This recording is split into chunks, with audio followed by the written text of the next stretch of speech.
Today, I'm going to talk about a small number of glass slides that touch Italy, New York, and have a direct connection to perhaps the most infamous case in Scottish legal history. The images are from 1909, and three of them picture aspects of a trial and courtroom. They were marked as being taken during the Oscar Slater trial, which took place in Edinburgh almost 115 years ago. The trial was for the gruesome murder of an elderly woman in Glasgow, and the police had identified Oscar Slater as the main and, as it turns out, the only suspect. After the time of the murder, Slater travelled from Glasgow and boarded the Lusitania in Liverpool, which was heading for New York.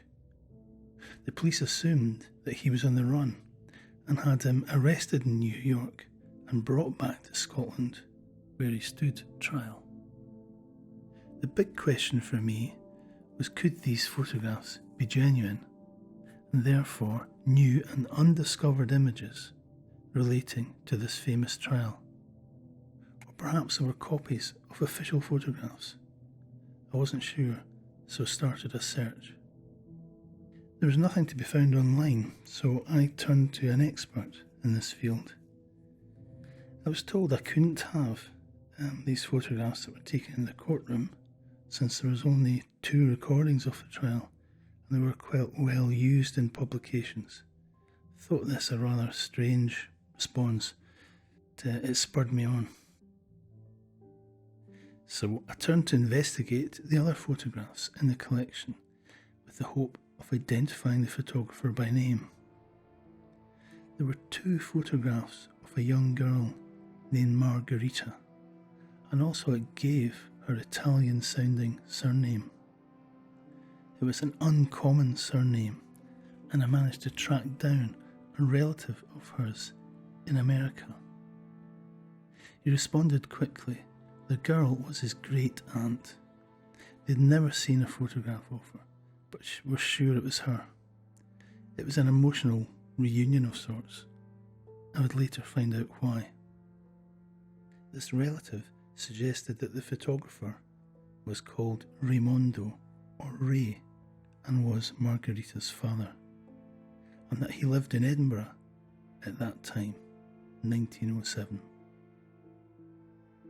My connection also filled me in on some of the family history, saying that Ray had a brother in the police force in Leith in Edinburgh, and that Ray also joined the police force just before World War I. To me, this sealed the deal. It placed the photographer in Edinburgh at the time of the trial, and perhaps through his brother gave him access to the courtroom. I investigated Ray further and discovered that he sometimes worked for the Edinburgh Evening News. He would take photographs of events, and the newspaper would use these to make drawings that would then appear in newsprint. In the collection, I had a few images of ships in Leith Harbour, and there was mention in the paper of a drawing being based on a photograph taken by our photographer. Here is such an image from the early 1900s, and earlier still, this one from 1894. Ray captured a fire in Victoria Docks in Leith that was also reported by the paper. Also was this drawing of Slater, which appeared in the Edinburgh Evening News, perhaps inspired by one of Ray's photographs. If only we could travel back in time and ask him.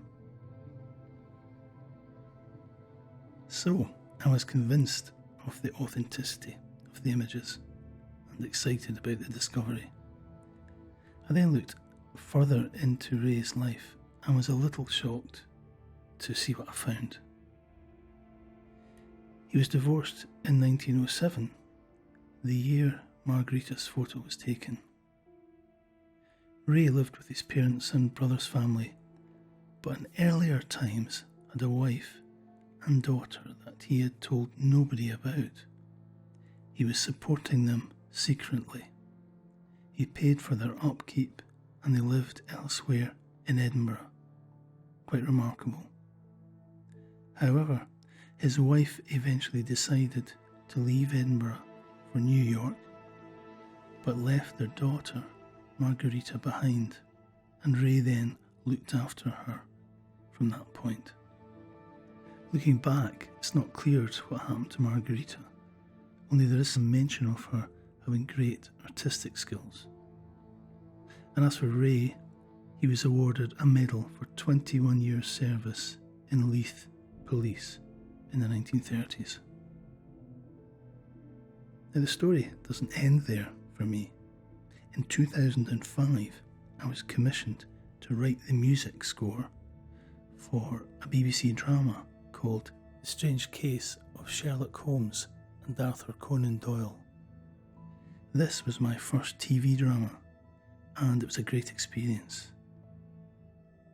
Shortly after, I bought my first large photographic archive from a Glasgow auction, 500 slides of various types, and the slides I've been telling you about today were part of that. So it's quite a coincidence here in that Arthur Conan Doyle, the author of the Sherlock Holmes stories and the subject of the drama I scored, believed passionately that Oscar Slater was innocent. In 1912, he published a plea to the authorities to release Slater, but his eventual release did not come until he had sadly served 20 years in jail. So it's quite a connection.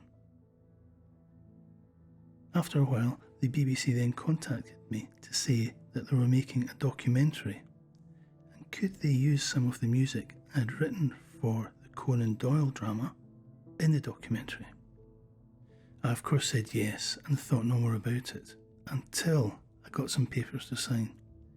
The documentary was about the Oscar Slater trial and the miscarriage of justice. Another strong coincidence. I watched in amazement as the story, by which time I knew rather well, unfolded on screen with my music as the backdrop. Now, turn the clocks forward to 2009. I had the commission to score a 3-part drama series featuring Suran Jones. It was her first starring role in a prime-time drama. It centred round a miscarriage of justice, quite a powerful and award-winning story.